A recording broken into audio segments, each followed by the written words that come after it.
Bonjour, nous voici au terme de cette aventure, débutée il y a 3 mois, en pleine crise sanitaire liée au Covid-19, alors que les activités physiques de yoga étaient suspendues et que nous étions tous confinés. Après quelques semaines de désorientation, l'idée de parler de la philosophie du yoga a surgi comme une évidence. J'ai, comme beaucoup d'entre vous, commencé le yoga en pensant que c'était une activité sportive douce et relaxante, sans trop connaître son origine, ses fondements et ses valeurs.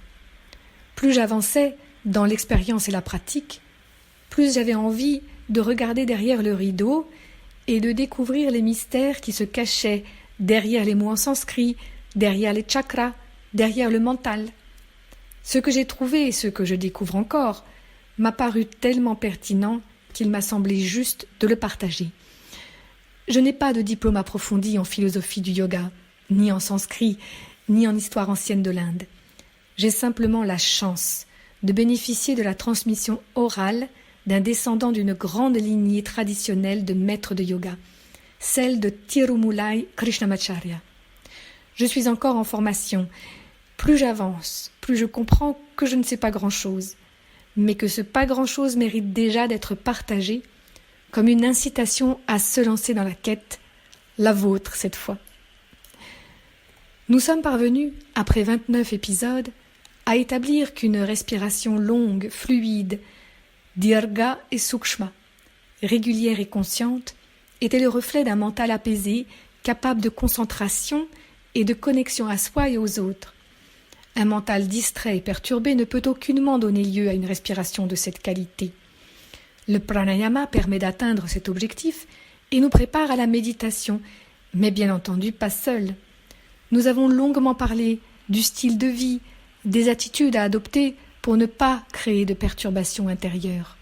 Nous avons parlé de l'importance du détachement, c'est-à-dire de la capacité à faire face aux peurs et aux désirs de court terme, sans qu'ils nous tiennent en leur pouvoir.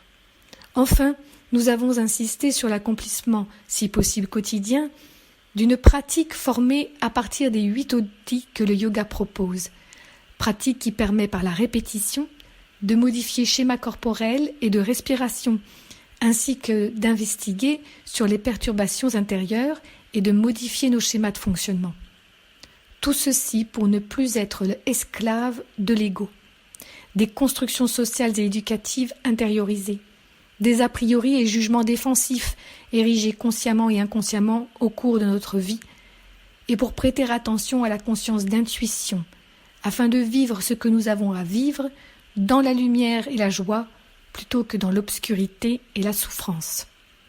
Pas de place assignée, pas de route toute tracée, pas d'enfermement dans des conventions établies par d'autres, mais une vie qui s'invente au jour le jour, qui découvre le monde et soi dans ce monde comme une nouvelle naissance à chaque instant dans une relation aussi authentique et sincère que possible.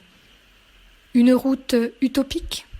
Peut-être, mais vieille de plusieurs milliers d'années et pour laquelle le yoga a tenté de tracer quelques panneaux d'orientation. Je voudrais pour finir partager un chant populaire tiré de la Bradaranyaka Upanishad. Om Asato Ma Sadgamaya Om Tamaso Ma Jyotirgamaya Om Mrityorma